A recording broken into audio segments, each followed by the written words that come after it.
Welcome to our channel. నీకు అందని దానికోసం ఆశపడకు, నీకు నచ్చని దానికోసం కష్టపడకు, నీకోసం కష్టపడే వారిని మర్చిపోకు, నిన్ను ఇష్టపడే వారిని మాత్రం ఎప్పటికీ కూడా వదులుకోకు. లోకం మంచివారిని పట్టించుకోకపోయినా కూడా దైవం తప్పకుండా గుర్తిస్తాడు.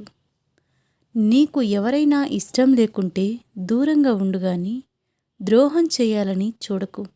ఎప్పుడైతే నువ్వు వారికి ద్రోహం చెయ్యాలి అని అనుకుంటావో తిరిగి నీకు ఏదో రూపంలో తప్పక చెడు జరుగుతుంది.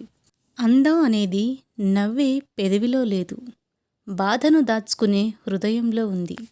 అందం అనేది అవమానించే గుణంలో లేదు, ప్రేమతో ఆదరించే గొప్ప మనసులో ఉంది. అందం అనేది శరీరానికి సంబంధించింది కాదు, స్వచ్ఛమైన మనసుకి సంబంధించింది. ఎవరు ఏం చెప్పినా విను, కానీ నీ అంతరాత్మ ఏం చెబుతుందో అది మాత్రమే చెయ్యి. ఎందుకంటే మనస్సాక్షిని మించిన గురువు ఎవరూ లేరు. మన ప్రేమని ఎప్పటికీ అర్థం చేసుకోలేని వాళ్ళని మనం ఎక్కువగా ప్రేమిస్తాం. వాళ్ళు మనతో మాట్లాడితే చాలు అని అనుకుంటాం, కానీ వాళ్ళకి మనతో మాట్లాడే టైం కూడా లేదని, వేరే వాళ్ళతో మాటల్లో బిజీగా ఉన్నారనే సంగతి మనం తెలుసుకోలేకపోతాం. నీ అసూయ ఇతరులను కొంత ఇబ్బంది పెట్టవచ్చునేమో, కానీ నిన్ను మాత్రం నిలువున దహించి వేస్తుంది. అపార్థం చేసుకోవడానికి అరక్షణం సరిపోతుంది, కానీ తెలిసినప్పుడు క్షమించడానికి లైఫ్ టైం సరిపోదు. కఠినంగా మారకపోతే సమాజం నిన్ను తొక్కేస్తుంది. కొందరు వ్యక్తులు వాళ్ళకి వచ్చిన కష్టాలు గట్టిగా అరిచి చెప్పలేరు. నవ్వుతూనో నటిస్తూనో తోసుకుంటూ వెళ్ళిపోతారు, అంతే. ఎవరి గురించి ఎక్కువగా ఆలోచించుకు, అది మనశ్శాంతిని దూరం చేస్తుంది. ఏం జరిగినా అది దైవ నిర్ణయం అని భావించు, మన మనసు ప్రశాంతంగా ఉంటుంది. నీకు స్నేహితుడిగా మారడానికి నీ శత్రువుకు 1000 అవకాశాలు ఇవ్వు, కానీ శత్రువుగా మారడానికి నీ స్నేహితుడికి మాత్రం ఒక్క అవకాశం కూడా ఇవ్వకు. ఒకరి తలరాతను మంచిగా మార్చే శక్తి మనకు లేకపోవచ్చు, ఒకరు మన వల్ల సంతోషంగా జీవించేలా మార్చే శక్తి మనలోనే ఉంది. అది కేవలం కల్మషం లేని మనస్సుతోనే సాధ్యం. మంచి కోసం మనిషి మారాలి, కానీ అవకాశం కోసం మనిషి తన రంగుల్ని మార్చుకోకూడదు. గౌరవం అంటే అధికారాన్ని చూసి లేచి నిలబడడం కాదు, వ్యక్తిత్వాన్ని చూసి చేతులెత్తి మొక్కడం. పరాజయాలను పట్టించుకోకండి, అవి సర్వసాధారణం. అవే జీవితానికి మెరుగులు దిద్దేవి. ఓటములే లేని జీవితం ఉంటుందా? మన సంస్కారం చెబుతుంది మన కుటుంబం ఎలాంటిదో, మనం మాట్లాడే మాటలు చెబుతాయి మన స్వభావం ఏమిటో అని, మనం చేసే వాదన చెబుతుంది జ్ఞానం ఎంతుందో అని, మనం చూసే చూపు చెబుతుంది ఉద్దేశ్యం ఏమిటో అని, మన వినయం చెబుతుంది మనం నేర్చుకున్న విద్య ఎలాంటిదో. ఒక వ్యక్తి ఎదుగుతుంటే ఎదగనిద్దాం, ఎందుకంటే వాడు ఎదిగితే 10 మందికి అవకాశాలనిస్తాడు. పడిపోయే వ్యక్తిని పట్టుకుందాం, ఎందుకంటే వాడు పడిపోతే వాణ్ణి నమ్ముకున్న వాళ్ళు కష్టాల పాలవుతారు కాబట్టి. పెళ్ళికి 50 మంది, చావుకి 20 మంది ఇలా పర్మనెంట్గా పెట్టేస్తే, ఎందుకంటే పెళ్లిలో 50 మంది కంటే ఎక్కువ ఆనందపడేవారు ఉండరు, చావులో కూడా 20 మంది కంటే ఎక్కువ దుఃఖపడేవారు లేరు, నిజాలు చెబితే ఒప్పుకునేవారు లేరు. అంతా డాబు దర్పం కోసమే కానీ ఒరిజినల్గా సంతోషం, ఒరిజినల్గా దుఃఖం ఎప్పుడో కరువయ్యాయని గుర్తుపెట్టుకుందాం. నిన్ను గౌరవించేవారిని గుండెల్లోనూ, నిన్ను విసిగించేవారిని మ్యూట్లోనూ ఉంచితేనే నీ జీవితం చాలా సంతోషంగా ప్రతిక్షణం తియ్యగా ఉంటుంది. అర్ధజ్ఞానం అభిమన్యుడంతటి వీరుడిని అంతం చేసింది. దేని గురించైనా పూర్తిగా తెలుసుకోకుండా ముందుకు అడుగులు వేయకండి. మాట పెరిగితే సమస్య పెరుగుతుంది. దానికి మౌనం తోడైతే జవాబు దొరుకుతుంది.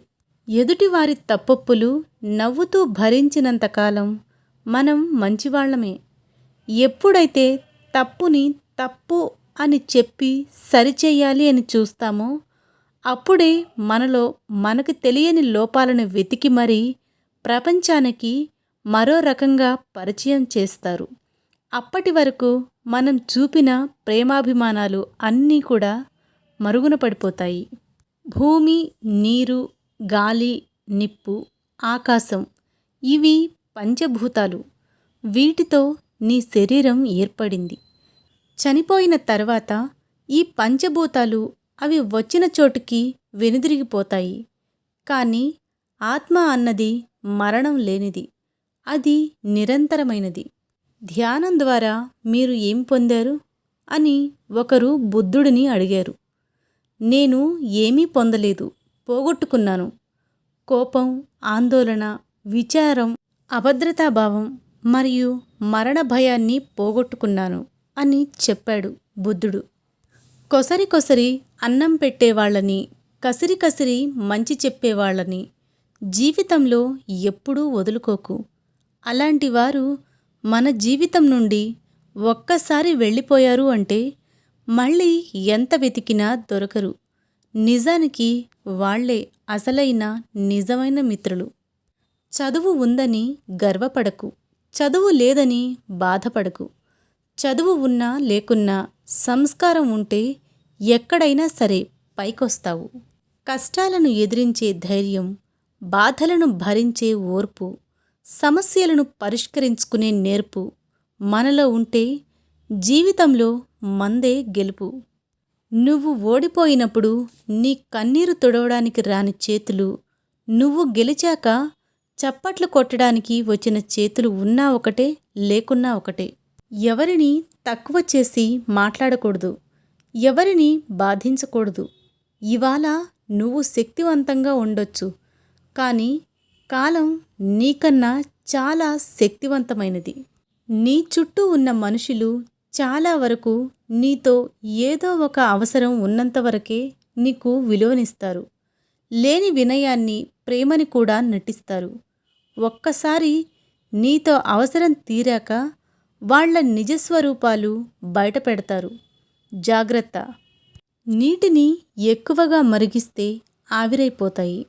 అలాగే భరిస్తున్నారు కదా అని ఎక్కువగా బాధ పెడితే బంధాలు కూడా తెగిపోతాయి. అందం అనేది నవ్వే పెదవిలో లేదు, బాధను దాచుకునే హృదయంలో ఉంది.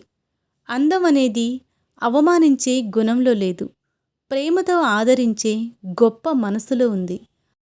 అందం అనేది శరీరానికి సంబంధించింది, స్వచ్ఛమైన మనసుకు కూడా సంబంధించినది. నీకు స్నేహితుడిగా మారడానికి నీ శత్రువుకు 1000 అవకాశాలు ఇవ్వు, కానీ శత్రువుగా మారడానికి నీ స్నేహితుడికి మాత్రం ఒక్క అవకాశం కూడా ఇవ్వకు. నీ అసూయ ఇతరులను కొంత ఇబ్బంది పెట్టవచ్చునేమో, కానీ నిన్ను మాత్రం నిలువున దహిస్తుంది. ఎవరు ఏం చెప్పినా విను, కానీ నీ అంతరాత్మ ఏం చెబుతుందో అది మాత్రమే చెయ్యి. ఎందుకంటే మనస్సాక్షిని మించిన గురువు ఎవరూ లేరు కనుక.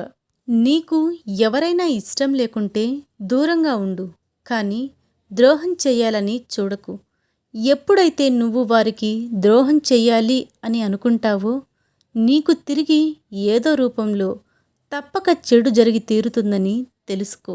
మన ప్రేమని ఎప్పటికీ అర్థం చేసుకోలేని వాళ్ళనే మనం ఎక్కువగా ప్రేమిస్తాం.